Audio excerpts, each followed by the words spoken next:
Bien. Me olvidó poner a grabar. Fuck. Bueno, a la última parte por lo menos. Esto me dio la duda de ver si lo había puesto o no. Cuando chequeé no había puesto no. ¿Cómo va el transcribir esto? Igual, último un repasito rapidísimo de todo. Aunque ya están en chat la mayoría de los conceptos.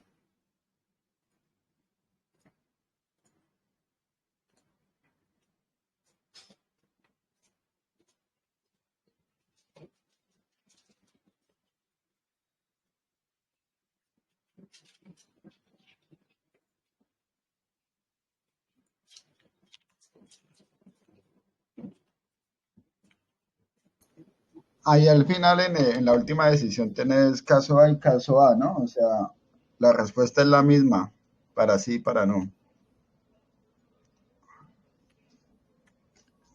No le doy cuenta. Ahí está sobre. Eso.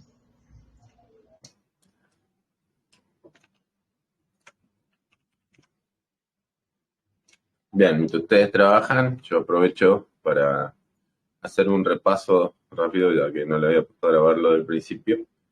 Entonces, estuvimos viendo lo que son los operadores tanto aritméticos como los de asignación.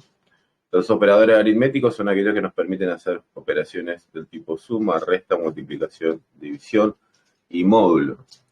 Estuvimos repasando lo que es el operador de módulo, que es el símbolo de porcentaje, donde un módulo básicamente es el resto de una operación, es decir, de una división. En pocas palabras, si yo tengo un número X, por ejemplo el 100, módulo de 20 me va a dar 0, porque 100 dividido 20 no genera resto. O si hacemos, por ejemplo, 7 módulo de 2, sí que me va a dar un resto que es 1. ¿Sí? Eso es el módulo. Eso es lo que se ve en matemática, en informática, casi todos los lenguajes de programación, creo que todos, utilizan el símbolo de porcentaje para calcular el módulo. Bajo esto quiere decir que cualquier número par módulo de 2 siempre va a tener un resto 0. Otra de las cosas que aprendimos, ¿sí?, fue que en informática true es igual a 1 y false es igual a 0. Lo que significa, por ejemplo, si yo saco el módulo de un número, ¿sí?, de 2, del módulo de 2, y eso me devuelve 0. Básicamente, si yo lo evalúo con un if, me estaría diciendo, che, mira que esto es falso. Si esto lo tomo así y le digo esto es igual a true, me va a dar falso. Entonces lo que tengo que tener en cuenta es que si yo lo voy a comparar usando un if, lo mejor siempre es hacerlo de esta manera. ¿Sí? Bien, además de esto, estuvimos viendo lo que son los operadores de asignación. Cuando nosotros definimos una variable de tipo numérica y usamos el signo igual para setear su valor inicial, lo que estamos haciendo ahí básicamente es usar un operador de asignación. ¿Qué otro operador de asignación puedo hacer acá? Y podría ya sumarle 10, por ejemplo, de esta forma. Yo ejecuto, más allá de que va a pasar por el árbol de decisiones, lo que estoy haciendo es decir que el valor inicial de X fue 43 y después le sumé 10. Por lo tanto, el valor de X actualmente es de 53. También vimos los operadores de incremento y decremento, ¿sí?, que hace que sume o reste un número. Si el valor inicial de X era 43 y yo le adiciono 10, tengo 53. Y además incremento en 1, tengo 54. ¿Sí? Bien, vamos a bajar el valor inicial para que nos genere ahí a 33, para que se adapte un poco más a los fines prácticos. Bien, también estuvimos viendo los operadores lógicos. Recordemos, los operadores lógicos son siempre 3, son AND, que significa y, OR, que significa o, y el operador lógico NOT, que significa negación, ¿sí? Nosotros en este ejemplo tenemos las siguientes expresiones. Acá estamos evaluando si x es menor o igual a 200 y x es mayor o igual a 50. Es decir, que si esta expresión tiene que dar verdadero tanto a la izquierda como a la derecha del operador lógico, ¿sí? En este caso, x vale 33 inicialmente, se le sumó 10, por lo tanto, serían 43, sumó uno más, serían 44. 44 cumple la primera condición, o sea, es menor a 200, pero no es mayor ni igual a 50. Por lo tanto, ahí es donde se daría false esta expresión y ya saldría del if directamente. Ahora bien, esto dio false, pero hay un operador lógico o OR, x sea igual a 45.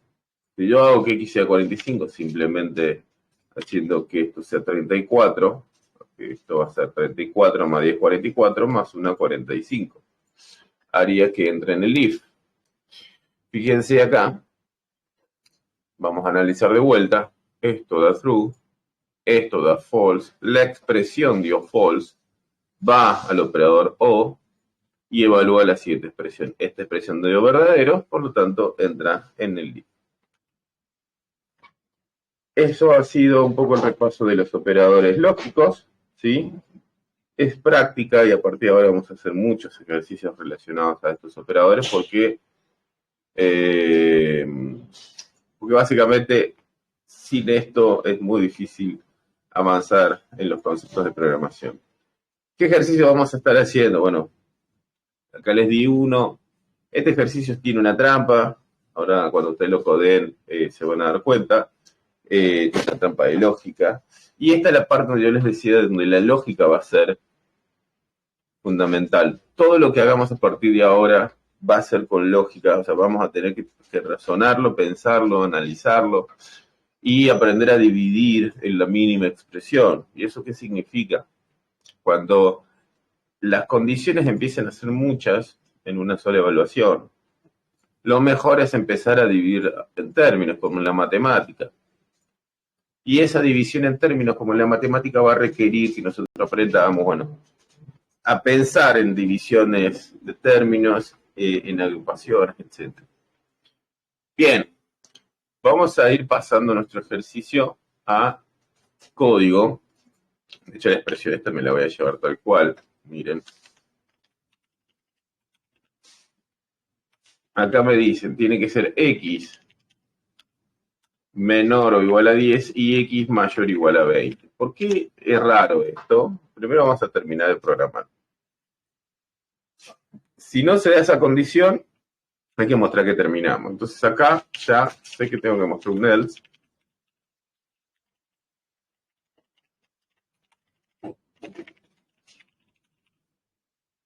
Volvemos acá.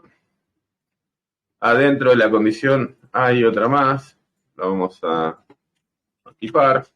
Y esto. Y ahora vamos a ver de qué se trata. Si x es igual a 5 o x es igual a 7 y adicionalmente x es distinto a 3, se tiene que ejecutar un mensaje que diga caso A. Bueno.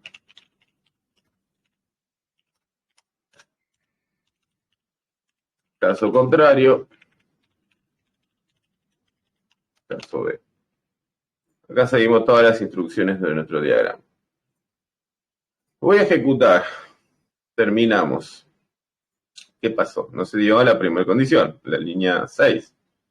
Bueno, vamos a leerla, y por eso les decía yo la importancia de leer y entender. Acá me dice, x tiene que ser menor o igual a 10, y x tiene que ser mayor o igual a 20. ¿Hace sentido eso? ¿Es posible que un número sea menor a 10 pero mayor a 20? Absolutamente no, es imposible.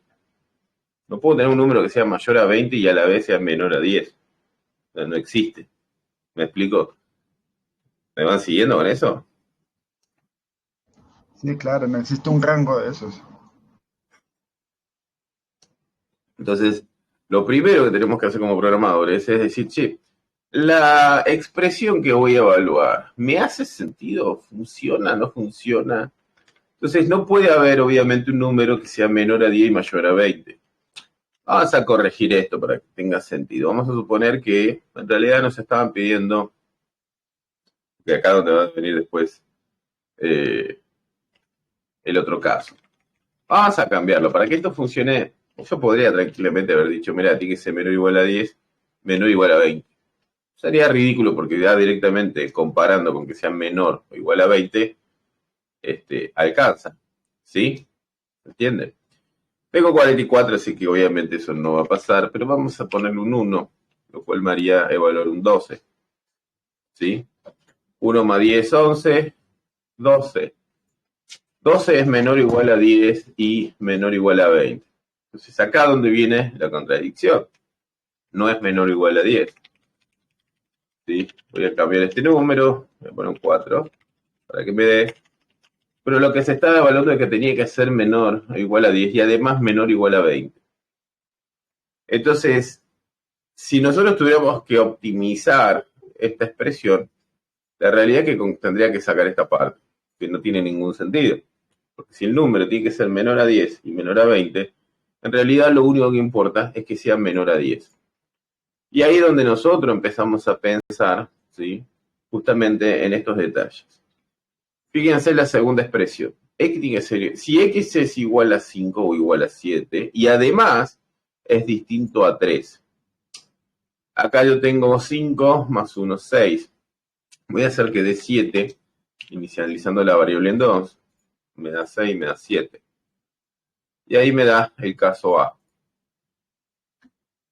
¿Me van siguiendo un poquito? Entonces, podríamos decir que acá hemos corregido esta expresión que estaba incorrecta, pero aún así, aunque ahora sea correcto, porque obviamente va a funcionar un flujo, lo que me tengo que dar cuenta de que, aunque sea correcta la expresión, no es óptima. Yo tendría que borrar esto y ahí tendría una expresión óptima, porque no tiene sentido la evaluación de si se da esto y adicionalmente se da esto. Entonces, ahí como programadores es que nosotros tenemos que empezar a prestar atención, ¿no? A tratar de entender cuándo algo está bien, cuándo algo está mal y si lo puedo mejorar. ¿Sí? ¿Me siguieron con esto? Sí, en ese caso, cualquier número que se ingresara previamente daba terminamos. Ah, exactamente, porque no había forma de que esa condición diera verdadero nunca. Y eso es lo importante, entender que se evalúan las cosas y tienen que dar verdadero. Si no da verdadero, pues, no va a funcionar jamás. ¿Sí? Bueno, les voy a subir el screenshot de este nuevo diagramita con la corrección y el código fuente que resuelve ese diagrama. Acá lo importante, y por eso todas las clases lo vamos a estar haciendo, es entender cómo transformo código a diagrama, cómo transformo un diagrama a código. ¿Sí? Nosotros entendiendo eso, yo les aseguro que van a ser imparables como programadores. ¿Sí? Es lo fundamental. Van a tener un diferencial tremendo. Sobre todo, nosotros ahora, esta semana, vamos a estar entrenando. ¿Se acuerdan que yo les expliqué las verticales, no? Les dije, variables, condiciones, bucles, funciones. Esta semana vamos a estar trabajando mucho sobre las primeras tres verticales. Una vez que dominamos bien las tres verticales, vamos a pasar a algoritmia de vuelta. O sea, que ya habíamos visto lo que eran los principios del algoritmo. Nosotros estábamos usando algoritmos, pero no nos estamos dando cuenta. Pero vamos a ver cuando veamos los bucles, porque sin bucles es muy difícil el algoritmo. Vamos a ver cómo trabajar con esos algoritmos. ¿Sí? Y todo vamos a ver que, por ejemplo, vamos a poner acá bubble sort, algoritmo, vamos a poner flowchart. ¿Qué es esto? Básicamente, bubble sort es una forma, un algoritmo para ordenar una lista de números. ¿Sí? Ahora, el algoritmo en sí está expresado en un gráfico. Miren, algo que ya estamos aprendiendo a hacer. ¿Sí? Nosotros estamos aprendiendo a leer esto, y esto que ven acá son las instrucciones para ordenar una lista de números, de mayor a menor, o de menor a mayor, eso depende de lo que nosotros queramos. ¿Sí? Ahora, ¿ustedes creen que realmente párense hace una semana atrás? Estoy seguro que hoy, si lo ven a esto, van a decir, con algunos detallitos más quizás lo resuelvo. ¿Sí? De hecho, les falta, con que aprendan 2 o 3 cositas más que la vamos a aprender esta semana, ustedes lo van a poder resolver. Ahí les pasé la... Pasé lindo, voy a cambiarlo, voy a mandar así. Mejor. Lo mandamos como imagen y se ve mejor. Así lo tienen.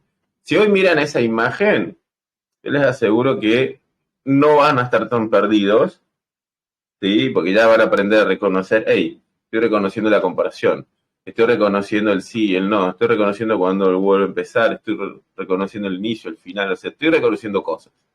Ahora, estoy reconociendo, de hecho, a partir de hoy lo que significa ese J++, que está ahí en el cuadrado gris. Sé lo que significa J igual a 0, sé lo que es incrementar, o sea, todo eso lo aprendimos hoy. Yo les aseguro que de acá al viernes ustedes van a mirar esto y decir, creo que me puedo animar a escribir el código de esto leyendo el gráfico. No sé qué piensan ustedes. Claro, ahí faltaría lo del array. Faltaría. A raya misma, pero tenemos que reforzar mucho. Ujú. Pero ven en lo que voy. Ustedes piensen que alguien se sentó y dijo, ¿cómo ordenamos un número? Hace muchísimos años de esto.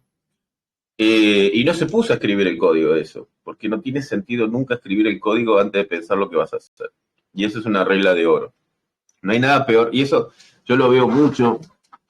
En los últimos años yo he trabajado mucho con equipos juniors, con equipos de chicos que recién empiezan, donde a la hora de resolver un problema lo primero que hacían era sentarse a escribir código. No importa, no sabían lo que estaban haciendo, pero ellos escribían código. Estaban horas y horas y se frustraban y demás, y nunca agarraron un lápiz y un papel. O se documentaron de cómo hacer las cosas. Entonces, esto que ven acá, ¿sí? Obviamente está súper, acá está la explicación de paso a paso lo que va pasando. Ya lo vamos a ver, no se preocupen, pero para que ustedes tengan una idea. Y esto es el primero, Bubble Sort es el primero. Hay veces que los gráficos, los diagramas no suelen ser muy claros. A mí me gusta siempre buscar los diagramas más simples, ¿no? Porque después generan. Pero hay muchísimas formas de resolverlo. Miren, acá de hecho, la gente de... Yo tengo un plugin instalado que es ChatGPT for Google, donde cuando le hago una búsqueda en Google, ChatGPT automáticamente va y busca la respuesta también. ¿Sí? Entonces acá también tienen el mismo diagrama. Declara un array de n elementos, se ingresa ese array, se hace swap en igual a true, se setea i igual a 0, mientras swap esté en true, swap it igual a false, for, y ahí donde empieza. Es decir, tenemos distintas formas de encararlo. Vamos a ver que la solución de Bubble Sort está en distintos lenguajes. De hecho, a mí me gusta mucho. Yo acá, Bubble Sort o ordenamiento por burbuja, yo podría ponerle acá algoritmo de ordenamiento por burbuja en el lenguaje C. Y esto lo que va a hacer, obviamente,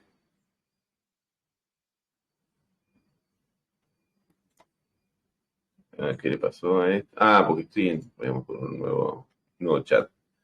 Algoritmo.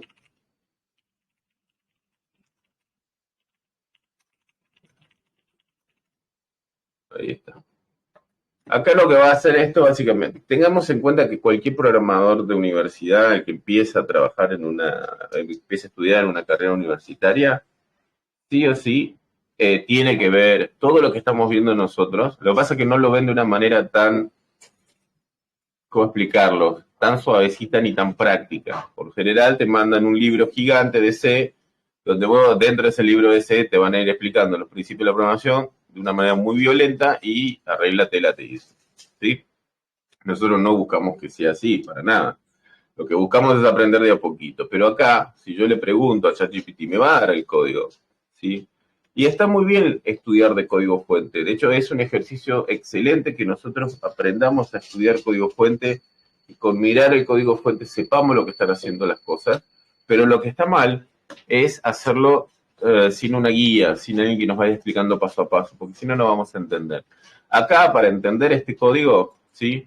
Lo primero que tendríamos que aprender es el cuarto pilar de la programación, las funciones, porque se está haciendo una función propia, ¿sí? Eso por un lado. Tenemos que aprender los bucles, por eso aparece la sentencia for. Todavía no vimos bucles. Los arrays los vimos, pero no los hemos ejercitado y todavía no estamos en condiciones de decir, bueno, ahora domino los arrays como un loco, puedo hacer cualquier cosa, ¿sí? Hay un montón de cosas que tenemos todavía que practicar. Acá nos va a explicar y todo, pero fíjense que ni siquiera ChatGPT tiene ese nivel de detalle pedagógico para explicarte las cosas. Es como que asume un montón. Él entiende que vos podrías preguntarle más y más y más, pero es más difícil. Entonces nuestro objetivo realmente la semana que viene es que podamos escribir el código de Bubble Sort, de un ordenamiento por burbujas, ¿sí? Que el objetivo es, dado una serie de números, como los que están acá, los ordene. ¿Alguna vez se pusieron a pensar que algo tan simple, o que parecería tan simple como cómo ordenamos números, requiere un algoritmo, requiere pensar cuál es la forma y el procedimiento para ordenar eso? Bueno, así como existe Bubble Sort, existen muchísimos algoritmos, como por ejemplo Quicksort. La complejidad de Quicksort es un poquito más amplia que la de, vamos a poner, Flow. Todo tiene un flowchart, siempre recuerden eso. O sea, no existe algoritmo que no se pueda representar en un flowchart. A ver, inicialización, es el evento de comparación. Este está choto. Van a ser más complejos. Hay algoritmos que son súper complejos. Yo siempre recomiendo, ya si ustedes si quieren meter mucho en la... Hay libros muy interesantes como The Algorithm Design Manual, que lo escribió Steve Skin. Es un libro que habla sobre cómo diseñar algoritmos. O sea, imagínense lo complejo que puede ser el mundo de los algoritmos, que obviamente hay gente que se dedica a un área de la programación que es literalmente escribir algoritmos, no hacen otra cosa. Se dedican a buscar y descubrir nuevos algoritmos para compresión de datos, para optimización de esto, para cálculos avanzados de algo que, no sé, calculen que ustedes seguimos trabajando en un buen algoritmo para calcular la mayor cantidad de decimales del número pi, o seguimos buscando los números primos. Tengan en cuenta que los números primos, después de 100 iteraciones, ya son números muy, muy grandes. Y hay que calcularlos. Es un tema calcular un número primo. No se sigue hoy en día buscando la forma más eficiente de calcular números primos. Y así tenemos cotidianidades que, en términos de las ciencias exactas, de matemática y demás, que no están del todo resueltas. Y seguimos trabajando en esos algoritmos. Piensen lo que eran los videos hace 20 años o 30, ¿no? Cuando recién salían los AVI. Fueron los primeros formatos de vídeo donde un minuto de vídeo eran, en ese momento, una locura, eran 10 megabits, una cosa así. Y megabytes, perdón. Y 100 megabytes eran, ahora recuerdo. Y después lo bajamos a 10 y hoy lo bajamos a 1. Y eso fue porque fuimos creando algoritmos de compresión, algoritmos cada vez más eficientes para la compresión de video. Después hicimos lo mismo para el stream. Es decir, la parte algorítmica, la algoritmia en sí es algo que se requiere y se necesita constantemente para resolver problemas y siempre tiene que ser de la manera más eficiente. Nosotros no nos vamos a meter a resolver ni a cambiar el mundo, solo vamos a aprender los algoritmos básicos que les van a preguntar quizás en cualquier examen de ingreso a una buena empresa, sobre todo si la empresa es extranjera. Para acceder a compañías de Estados Unidos, de Europa y demás, suelen preguntar, quieren ver cuál es tu capacidad para resolver problemas. Entonces ellos entienden que si vos te decís que sos programador, lo mínimo que tenés que poder hacer es escribir un algoritmo de burbujeo de memoria. Porque no lo tenés que saber de memoria, lo tenés que entender. Y si vos entendés las cosas, las podés programar. Es un principio muy básico. Bueno, vamos a Voy a dejar de torturarlos un poquito, solo quería que vayan viendo hacia dónde vamos. ¿Alguna duda, pregunta, comentario? ¿Me fueron siguiendo, no? ¿Cómo lo van viendo? ¿Cómo se sienten con la clase? Eh, Bien, bien, todo ¿Qué te bien. pareció el ejercicio anterior? ¿Cómo, cómo? Parecido al ejercicio anterior. No te entiendo la primera parte, sorry.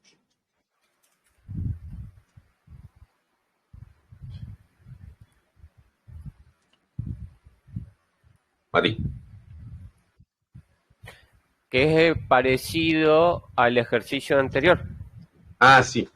Sí, bueno, los ejercicios van a ser muy parecidos siempre hasta que los dominemos, ¿no? Hasta que podamos, eh, nada, entender la parte más lógica de las cosas. Yo ahora después les voy a buscar un par de ejercicios y los voy a pasar, para que ustedes vayan practicando. Hay muchos sites, de hecho, de incluso para practicar algoritmia, ¿sí? No sé si tanto en el lenguaje C, hay más para otros lenguajes modernos como JavaScript y demás, pero yo les busco ahora y les mando, así ustedes pueden ir practicando. Acá el objetivo realmente tiene que ser que ustedes desarrollen la lógica, que se sienten y practiquen lógica, ¿sí? La lógica de la programación. Es decir, practicar en base a pequeños problemitas, cómo los voy a ir resolviendo. Recuerden que todavía nos quedó pendiente el ejercicio de la máquina expendedora de boletos, ¿sí? Me gustaría que lo hagan solos, sí, que si quieren les doy tiempo hasta el viernes, practíquenlo, lo hacen y el viernes lo resolvemos juntos. ¿Bien? Listo. Bueno, gente, hasta acá ha sido todo. Ahora les mando el video con el último resumen de la media hora porque había olvidado. Siempre recuérdenme poner a grabar, muchachos, cuando se conectan. Y bueno, nos vemos mañana. Mañana ya vamos a arrancar con bucles. Mañana vamos a empezar con los bucles. Mañana se va a volver más interesante todavía todo, ¿sí? De a poco vamos a ir sumándoles conceptos. Mi recomendación, siempre practiquen, leen, pongan la clase de fondo, apréndanse el lenguaje técnico, que es lo más importante de todo, operadores aritméticos, operadores de asignación, operadores lógicos. Eso fue lo que estuvimos repasando hoy y nos vemos mañana. Que tengan un buen día. Listo, gracias.